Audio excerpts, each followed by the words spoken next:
The first thing she did was hide her son away. Because her husband's nephew had a crash. He desperately needed her son's rare blood. Her husband's family, seeking status and wealth, let his sister drain her son of all his blood. When she found out, she fought her husband. They pushed her hard, and she died right there. But fate took pity and gave her a chance.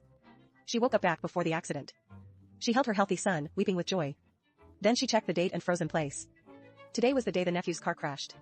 She grabbed her son and drove off at once. She left him with her father for safety. She saw them heading to the boy's birthday party. Recalling how they killed her son for status, her heart burned with cold, righteous rage. She vowed to save her son at any cost.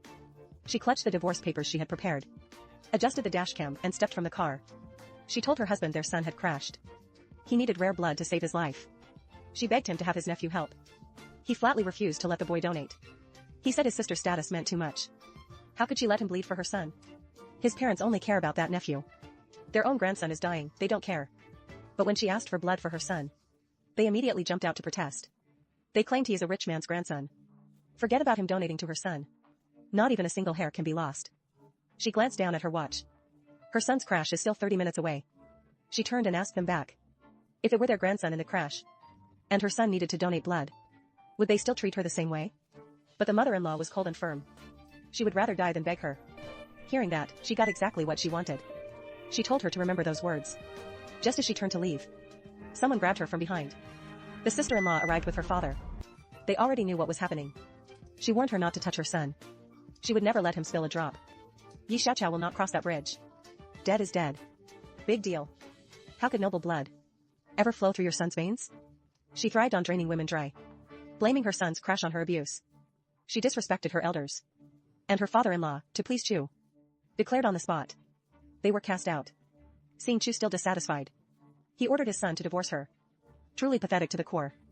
The man was spineless, daring not defy his father, nor brave enough to ask for divorce. Chu then stepped in, offering a promotion and a massive raise. 50 grand a month. The man was ecstatic, stuttering as he tried to speak. But she was far swifter, placing divorce papers before him. The sister-in-law sneered. Add one more clause to the agreement. Demand she leave this city for good. Ban her from coming within 6 miles. Little did they know she wanted that. She agreed to the sister's demand. Signed the papers without hesitation. Tossed them to him to sign as well. The mother urged her son to sign. They had to celebrate the grandson's day. Their greed made her burst into a laugh.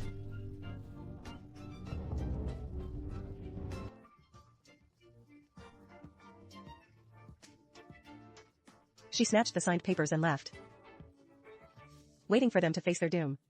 They had no clue of the coming ruin. Happily headed to the birthday party, the boy danced wildly in the back seat, distracting the driver constantly. The driver gave a polite warning, but the old woman scolded him hard, mocked him as a lowly servant. How dare he lecture her grandson? She told the boy to keep dancing. A crash happened the very next second. They rushed the boy to the hospital. The doctor said he was near death. He desperately needed rare blood. But the hospital has no rare blood. How long does my son have? Without it, 48 hours. Just stop talking. I'm going to die. We have her blood type. Just like a monkey. Who said those things? It all came true. Open the Simi TV app and watch the full series now.